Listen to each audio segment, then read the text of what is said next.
The Wizard of Oz by Baum. Chapter 15. The Discovery of Oz the Terrible. The four travelers walked up to the great gate of Emerald City and rang the bell. After ringing several times, it was opened by the same guardian of the gates they had met before. "What? Are you back again?" he asked in surprise. "Do you not see us?" answered the Scarecrow. "But I thought you had gone to visit the Wicked Witch of the West." "We did visit her," said the Scarecrow. "And she let you go again?" asked the man in wonder. "She could not help it, for she is melted," explained the Scarecrow. "Melted? Well, that is good news indeed," said the man. "Who melted her?" "It was Dorothy," said the Lion gravely. "Good gracious!" exclaimed the man, and he bowed very low indeed before her. Then he had led them into his little room and locked the spectacles from the green box on all their eyes, just as he had done before. Afterward, they passed on through the gate into the Emerald City. When the people heard from the guardian of the gates that Dorothy had melted the Wicked Witch of the West, they all gathered around the travelers and followed them in a great crowd to the Palace of Oz. The soldier with the green whiskers was still on guard before the door, but he let them in at once. There they were again met by the wonderful, beautiful green girl, who showed each of them to their own rooms at once, so they might rest until the great Oz was ready to receive them. The soldier had the news carried straight to Oz that Dorothy and her other travelers had come back again after destroying the Wicked Witch. But Oz made no reply. They thought the great wizard would send for them at once, but he did not. They had no word from him the next day, nor the next, nor the next. The waiting was tiresome and wearing, and at last they grew vexed that Oz should treat them in so poor fashion after sending them to undergo hardships and slavery. So the Scarecrow at last asked the green girls to make another message to Oz, saying if he did not let them in to see him at once, they would call the winged monkeys to help them and find out whether he kept his promises or not. When the wizard had given the message, he was so frightened that he sent word for them to come to the throne room at 4 minutes after 9 the next morning. He had once met the winged monkeys in the land of the West, and he did not wish to meet them again. The four travelers passed a sleepless night, each thinking of the gift Oz had promised to bestow on him. Dorothy fell asleep only once, and then she dreamed she was in Kansas, where Aunt Em was telling her how glad she was to have her little girl at home again. Promptly at 9 o'clock the next morning, the green-whiskered soldier came to them. 4 minutes later, they all went to the throne room of the great Oz. At first, each of them expected to see the wizard in the shape he had taken before, and all were greatly surprised when they looked around and saw no one at all in the room. They kept close to the door and close to one another, for the stillness of the empty room was more dreadful than any of the forms they had seen Oz take.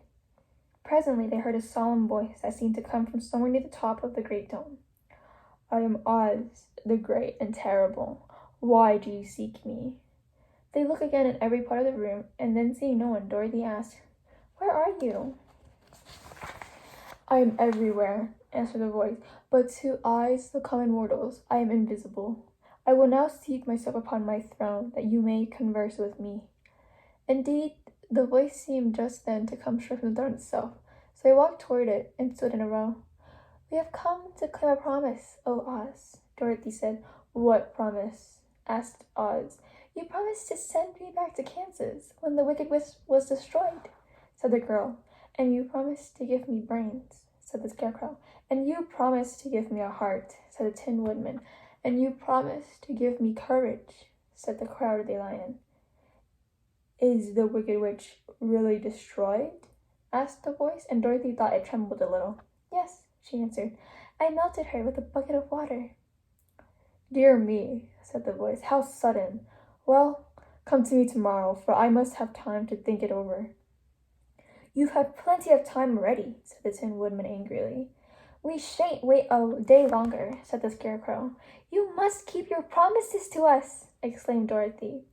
The Lion thought it might be as well to frighten the wizard, so he gave a loud, large roar, which was so fierce and dreadful that Toto jumped away from him in alarm and tipped over the screen that stood in a corner. As it fell with a crash, they looked at it, and the next moment all of them were filled with wonder, for they saw standing in just the spot of the screen had hidden a little old man with a bald spot and a wrinkled face, who seemed to be as much surprised as they were. The Tin Woodman raised his axe, rushed toward the little man, and cried out, "Who are you?" "I am Oz, the great and terrible," said the little man in a trembling voice. "But don't strike me, please don't, and I'll do anything you want me to." Our friends looked at him in surprise and dismay. "I thought Oz was a great head," said Dorothy. "And I thought Oz was a lovely woman," said the Scarecrow. "And I thought Oz was a terrible beast," said the Tin Woodman. "And I thought Oz was a ball of fire," exclaimed the Lion. "No, you are all wrong," said the little man meekly. "I have been making believe." "Making believe?" cried Dorothy. "Are you not a great wizard?" "Hush, my child," he said. "Don't speak so loud, or you will be overheard, and I shall be ruined. I'm supposed to be a great wizard." "And aren't you?" she asked. "Not a bit of it, my dear. I'm just a common man." "You're more than that," said the Scarecrow in a grieved tone. "You're a humbug." "Exactly so," declared the little man, rubbing his hands together as if it pleased him. "I am a humbug." "But this is terrible," said the Tin Woodman. "How shall I ever get my heart?" "Or my courage?" asked the Lion. "Or my brains?" wailed the Scarecrow, wiping the tears from his eyes with his coat sleeve. "My dear friends," said Oz, "I pray you not to speak of these little things. Think of me, and the terrible trouble I'm in at being found out." "Does anyone else know you're a scumbag?" asked Dorothy. "No one knows it but you four and myself," replied Oz. "I have fooled everyone so long that I thought I should never be found out. It was a great mistake my ever letting you into the throne room.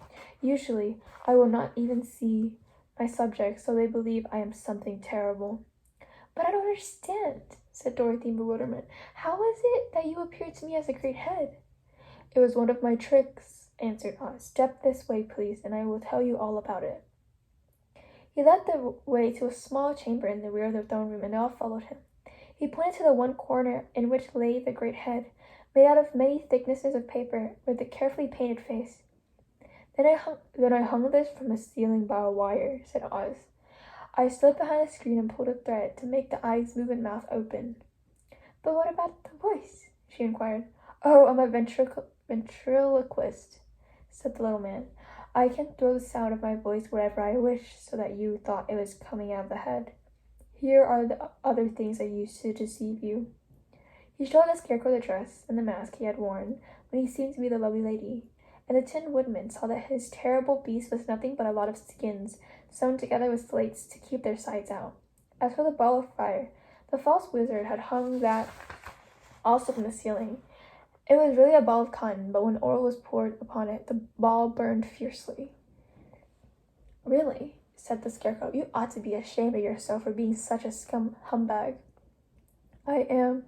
I certainly am," answered the little man sorrowfully. "But there's one thing I could do. Sit down, please. There are plenty of chairs. I will tell you my story." So they sat down and listened while he told the following tale. "Oh, I was born in Omaha." "Why, that's not far from Kansas!" cried Dorothy. "No, it's further from here," he said, shaking his head at her sadly. "When I grew up, I became a ventriloquist, and at that I was very well trained by a great master. I can imitate any kind of bird or beast."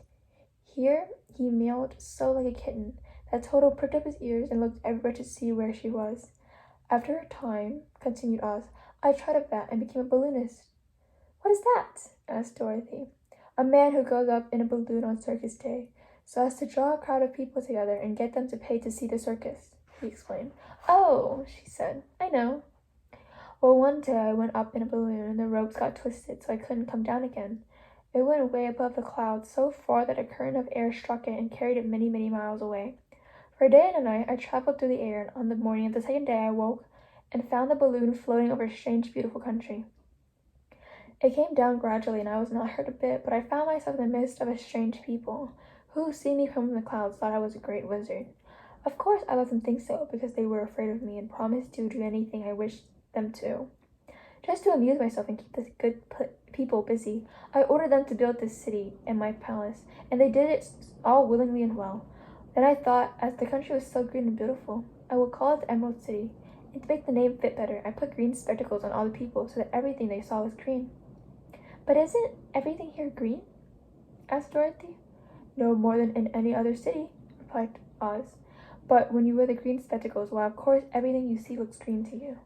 The Emerald City was built a great many years ago, for I was a young man when the balloon brought me here, and I am a very old man now. But my people have worn green glasses on their eyes so long that most of them think it really is an Emerald City, and it certainly is a beautiful place, as abounded in jewels and precious metals, and every good thing that is needed to make one happy.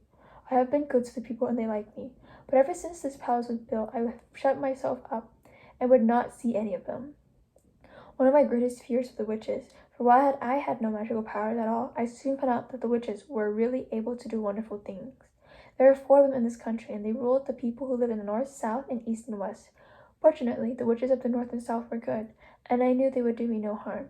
But the witches of the east and west were terribly wicked, and had they not thought I was more powerful than they themselves, they would surely have destroyed me. As it was, I lived in deadly fear for them for many years, so you can imagine how pleased I was when I heard your house had fallen on the wicked witch of the east. When you came to me, I was willing to promise anything, if you would only do away with the other witch. Now that you have melted her, I am ashamed to say that I cannot keep my promises." "I think you are a very bad man," said Dorothy.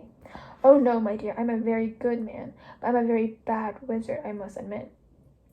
"Can you give me brains?" asked the Scarecrow. "You don't need them. You are learning something every day. A baby has brains, but it doesn't know much. Experience is the only thing that brings knowledge, and the longer you are on Earth, the more experience you are sure to get."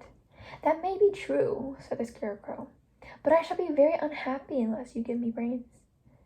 The false wizard looked at him carefully. "Well," he said with a sigh, "I'm not much of a magician, but as I said, but if you will come to me tomorrow morning, I will stuff your head with brains. I cannot tell you how to use them, however. You must find that out yourself." "Oh, thank you," cried the Scarecrow. "I'll find a way to use them, never fear." "But how about my courage?" asked the Lion anxiously. "You have plenty of courage, I am sure," answered Oz.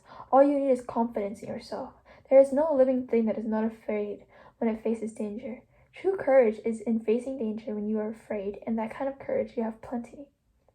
"Perhaps I have, but I am scared just the same," said the Lion. "I shall really be very unhappy unless you give me the sort of courage that makes one forget he is afraid." "Very well, I will give you that sort of courage tomorrow," replied Oz. "How about my heart?" asked the Tin Woodman. "Why, as for that," answered Oz, "I think you are wrong to want a heart. It makes most people unhappy. If only you knew it, you are in luck not to have a heart." "That must be a matter of opinion," said the Tin Woodman. "For my part, I will bear all the unhappiness without a murmur, if you will give me the heart." "Very well," answered Oz meekly. "Come to me tomorrow and you shall have a heart. I have played wizard for so many years, I may as well continue the part a little longer." "And now," said Dorothy, "how am I supposed to get back to Kansas?" "We shall have to think about that," replied the little man. "Give me a day or two to consider the matter, and I will try to figure a way to carry you over the desert. In the meantime, you shall all be treated as my guests, and while you live in the palace, my people will wait upon you and obey your slightest wish. There is only one thing I must ask in return for my help. Such as it is, you must keep my secret and tell no one I am a humbug." They agreed to say nothing of what they had learned, and went back to their rooms in high spirits. Even Dorothy had hoped that the great and terrible humbug, as she called him, would find a way to send her back to Kansas, and if she did, she was willing to forgive him everything.